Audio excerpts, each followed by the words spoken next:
Handicap et fonction publique, les grands témoins d'Occitanie. La série podcast du FIPHFP en Occitanie. Bonjour à vous, nous poursuivons cette série de podcasts du Handicap Occitanie et nous accueillons aujourd'hui Monsieur Jean-Marc Lantourne, actuellement chargé de mission au sein de l'ARACT Occitanie et précédemment chargé de mission santé et qualité de vie au travail au sein du ministère de la Justice. Je vous propose dans un premier temps, Monsieur Lantourne, de vous présenter. Bonjour Monsieur Jolidan. Comme vous venez de le dire, je suis en poste à l'ARACT Occitanie depuis quelques mois en tant que chargé de mission et dans ce cadre-là, j'interviens sur les thématiques en lien avec le travail et plus particulièrement son organisation et ses conditions de réalisation, car elles impactent significativement la santé des salariés et la santé des entreprises, c'est-à-dire la performance des organisations. Pour être parfaitement complet, je suis actuellement en disponibilité du ministère de la Justice et ma réintégration est prévue dans quelques mois. Ok. Alors, après une expérience effectivement de plus de 12 ans, si je ne dis pas de bêtises, au sein du ministère de la Justice, vous intervenez désormais au sein du réseau ANACT-ARACT. Alors, c'est justement un positionnement qui est intéressant. Quel regard vous portez aujourd'hui sur la manière dont est pris en compte le handicap au travail? Est-ce que vous avez le sentiment que le sujet du handicap au travail est davantage pris en compte dans le secteur privé ou au contraire mieux intégré dans la fonction publique? Difficile de répondre à cette question car je pense qu'il faut être prudent et si on ne veut pas être réducteur ou simplificateur. Mm. En effet, comparer les structures privées et publiques, ça va dépendre au-delà du statut, de la taille de la structure, de son secteur d'activité, le territoire sur lequel est implantée la structure. Donc voilà, c'est tous ces paramètres qui vont impacter et différencier parfois la prise en compte du handicap. Ce que l'on constate de façon générale, c'est que qu'elle soit publique ou privée, la structure aborde souvent la question du handicap sous l'angle ou par une approche individuelle dans laquelle la prévention a peu de place. Souvent, on constate une situation de handicap et on essaie de la compenser le plus souvent par des solutions matérielles. Ouais. Et en particulier, comment appréhendez-vous les notions de maintien dans l'emploi et de prévention de la désinsertion professionnelle? Ça fait partie notamment des sujets de travail du réseau ANACT-ARACT. Comme je l'indiquais précédemment, le maintien dans l'emploi consiste donc à aménager le poste de travail pour le rendre compatible aux limitations de l'agent ou du salarié. On constate dans bien des cas que lorsque cet aménagement est insuffisant, le maintien dans l'emploi devient complexe. Mm. Complexe pourquoi? Parce que d'abord, il faut toucher parfois à l'organisation du travail, ou dans d'autres cas, il faut envisager une mutation, un reclassement. Et c'est là qu'apparaissent donc différentes réticences. Et ces réticences, elles interviennent tout autant au niveau de la direction qu'au niveau de l'agent concerné.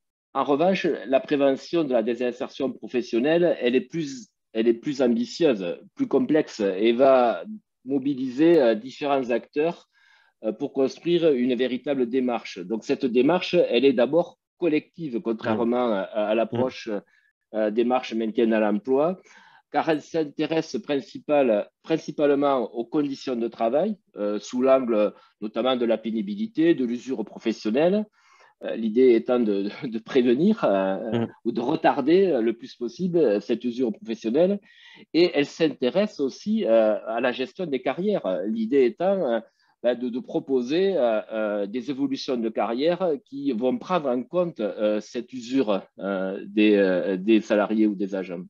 Oui, tout à fait. Et c'est vrai qu'on peut constater à la fois dans le secteur public pardon, que dans le secteur privé, qu'autant il y a une acculturation qui est de plus en plus forte sur les sujets justement du maintien dans l'emploi, ou maintenant on parle aussi de maintien en emploi, qui va un petit peu plus loin effectivement que les logiques d'aménagement de poste, etc.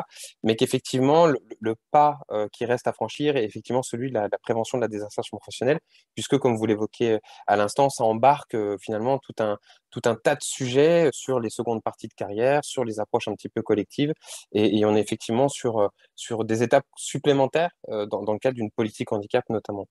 Alors justement, oui, pardon.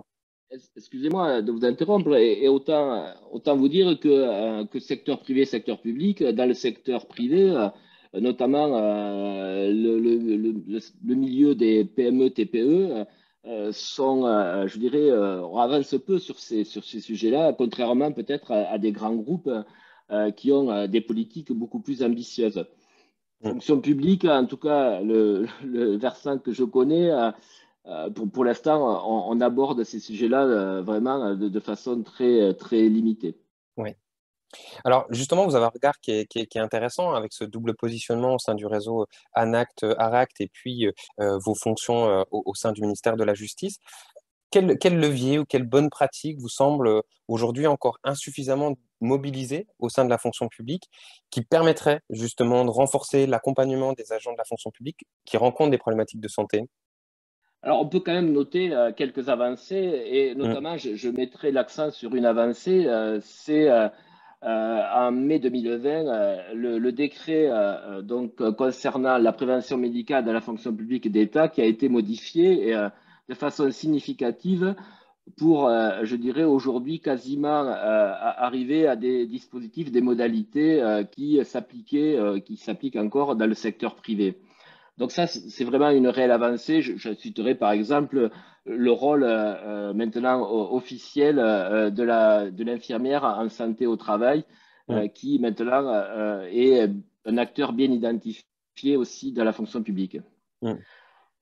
Parce qu'on le comprend bien que la préservation de la santé au travail des agents, aujourd'hui, en 2022, elle ne peut pas uniquement reposer sur la visite médicale telle qu'on l'a connue, telle qu'elle existe encore, avec un médecin du travail qu'on voit en principe tous les 5 ans. Oui. La prévention de la santé repose sur un plateau technique. Donc, ce plateau technique, c'est donc doté de moyens humains, équipe pluridisciplinaire, et de Mm. matériel, de logiciels, qui permet d'assurer un suivi tout le long de la carrière des salariés.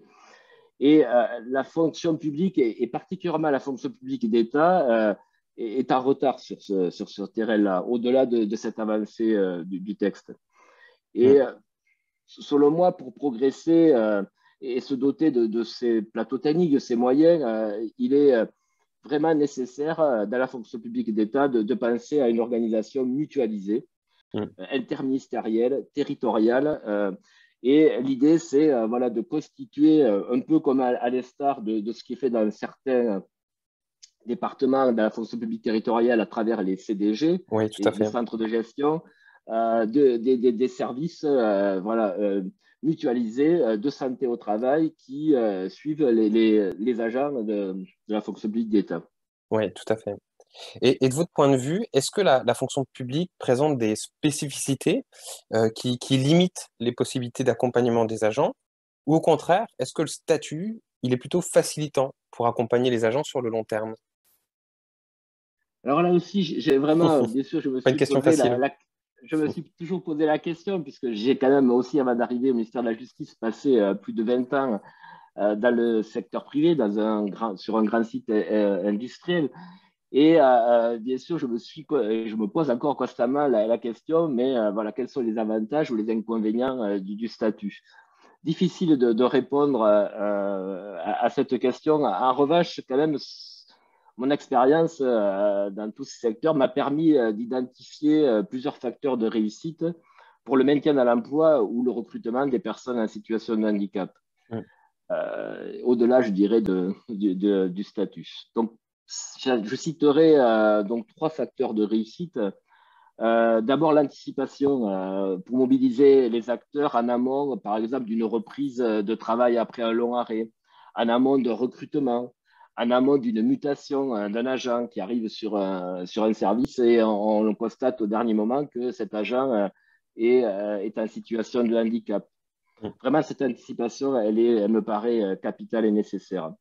Ensuite, deuxième facteur de réussite, c'est l'implication vraiment, mais sans faille, de l'agent concerné, de l'agent en situation de handicap, Mm. qui doit être partie prenante tout le long, je dirais, d'un processus d'aménagement ou de reclassement. Et cet agent, et là, peut-être c'est là où je dirais que le statut peut peut des fois altérer la perception de cet agent qui considère que le statut, en quelque sorte, le protège de tout et quelque part, de ce fait, il est, je dirais, moins partie prenante dans le projet ou dans le processus de son intégration ou de son aménagement. Et ce que vous évoquez, c'est particulièrement vrai sur les situations de reclassement notamment, où beaucoup d'employeurs évoquent justement parfois cette difficulté à faire comprendre aux agents qu'il est nécessaire que ces derniers soient moteurs de leur propre parcours. C'est souvent l'expression qu'on entend. Ces derniers, alors étant déjà dans une situation individuelle, psychologique, psychosociale compliquée, donc évidemment, il y a des facteurs explicatifs, mais qui parfois aussi se disent que le statut est relativement protecteur. Et particulièrement dans ces cas d'inaptitude aux fonctions, euh, le cadre juridique existant actuellement, justement, n'est pas aussi protecteur qu'on peut l'imaginer, puisqu'il y a des licenciements pour inaptitude, il y a des retraites pour invalidité, dès lors où l'agent refuse de faire sa demande de reclassement, ou dès lors où il ne peut pas tout simplement être reclassé. Donc effectivement, cette notion d'implication et ce lien que vous faites avec le statut, c'est vraiment quelque chose de très important. Ouais. Mm. Et justement, pour ajouter aussi à travers ce que vous venez de dire à l'instant, c'est vraiment ensuite, puisque c'est quand même, ces situations sont complexes, vous avez parlé aussi que l'agent, il est souvent en difficulté Mm. et ces difficultés altèrent, je dirais, parfois sa lucidité. Et donc, l'idée, c'est vraiment qu'il puisse bénéficier d'un appui d'une équipe pluridisciplinaire. Mm. Donc, souvent, cet appui, il est d'abord médico-social, mais aujourd'hui, on le voit notamment dans ces cas de reclassement, il faut des compétences donc en RH, voilà. Il faut bien sûr aussi, lorsqu'on parle d'aménagement, des compétences immobilières, parce que parfois des aménagements nécessitent Mm. de modifier des bâtiments, des locaux, des compétences informatiques. Donc, c'est vraiment, je dirais, ce réseau d'acteurs qu'il faut identifier et mobiliser à bon escient. Mm. Peut-être enfin, je rajouterais que la fonction publique, et ça c'est une bonne chose, elle bénéficie de dispositifs externes qui ont été mis en place par la GFIP. Je pense notamment aux prestations d'appui spécifiques, les PASS. Mm. Je pense aussi aux études préalables à l'aménagement et à l'adaptation des situations de travail, les EPAST. Oui, Donc, ce sont des dispositifs portés par la GFIP et que finance le FIP. exactement. Et Mm. sur des situations complexes ou particulières avec des types de handicaps particuliers, les employeurs publics peuvent solliciter aussi ces dispositifs. Ouais, exactement. Et on peut mentionner aussi, j'en profite, le dispositif Inclus Pro Formation, qui entre en vigueur en Occitanie au 1er septembre 2022 et qui vient en fait succéder au PSOP, aux prestations spécifiques d'orientation professionnelle, et qui fait partie, au même titre que les PASS et les EPAST notamment, de l'offre, on va dire, intermédiaire du FIP-HFP et de la GFIP, auquel, effectivement, a complètement accès les employeurs de la fonction publique. Alors, lors de votre retour au sein du ministère de la Justice, quels outils, quelles pratiques inspirées de votre passage à l'ARACT Occitanie vous pensez, vous souhaitez mobiliser? Alors, au-delà des outils ou des nombreux outils aujourd'hui euh, que j'utilise à l'ARACT Occitanie, de ce passage, je mettrai plutôt deux éléments importants qui sont fondamentaux et qui conditionnent la réussite d'une démarche ou d'un projet. Tout d'abord, c'est vraiment passer du temps et à travailler, à s'interroger sur la demande sociale. Ça veut dire quoi? Ça veut dire qu'il faut analyser cette demande, mais et prendre en compte tous les points de vue, et pas que celui de la direction, mais aussi celui des partenaires sociaux et des agents. Mm. Deuxième élément qui me paraît important, c'est une fois que le projet est lancé, lorsqu'on est au début, dans la phase de lancement, il faut vraiment aussi passer du temps à construire un système d'acteurs spécifique qui prend en compte les caractéristiques et le contexte de la structure. Il faut se méfier voilà, des copier-coller et vraiment passer du temps et voir c'est quoi la spécificité de la structure, quels sont les acteurs Mm.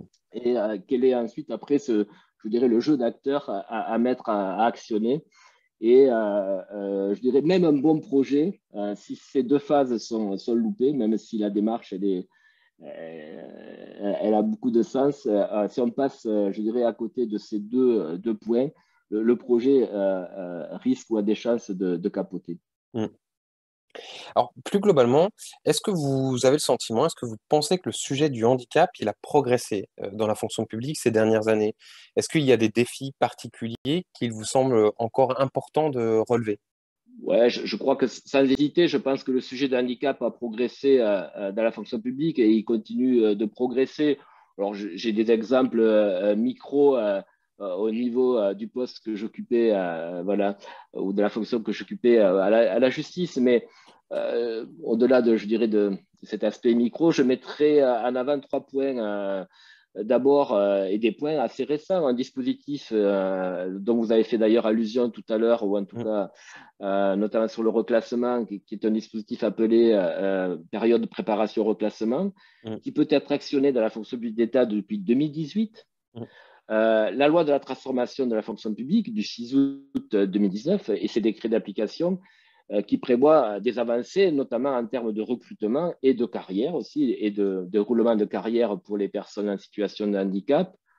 Et puis après, c'est toutes les questions de diversité, d'égalité professionnelle, de discrimination qui aujourd'hui sont présentes, je dirais, dans tous les services, dans tous les projets de services.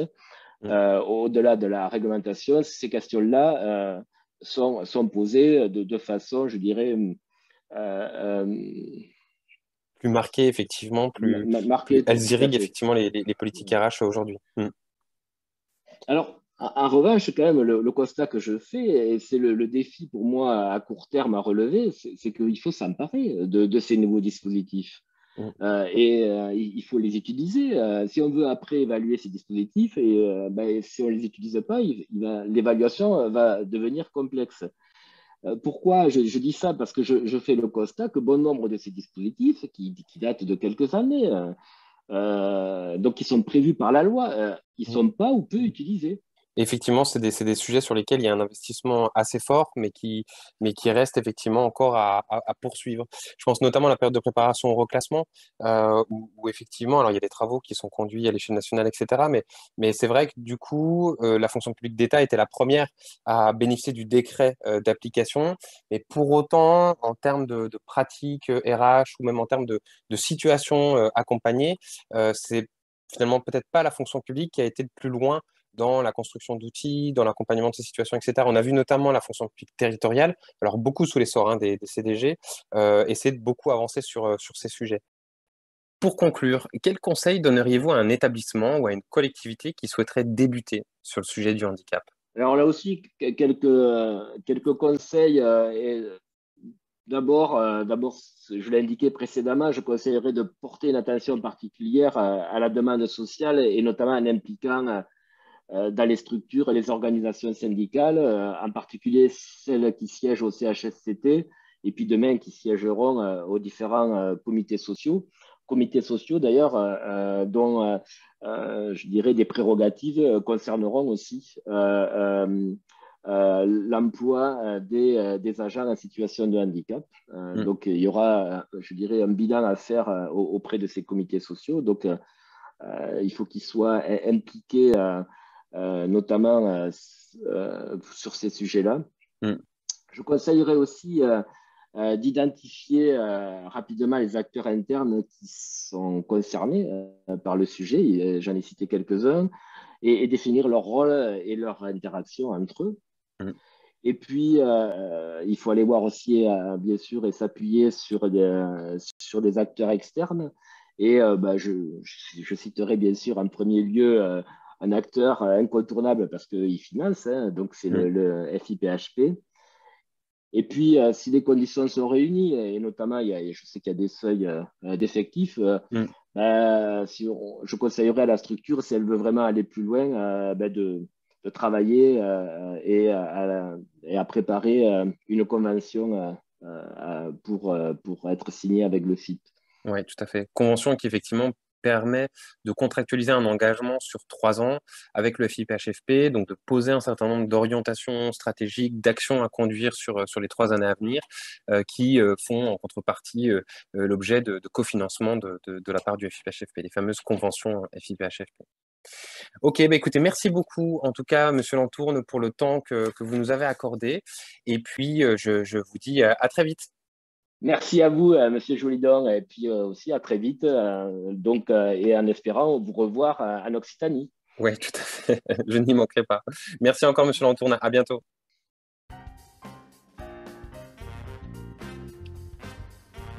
Retrouvez notre témoin du jour et toute la série podcast sur le site du Handipact Occitanie.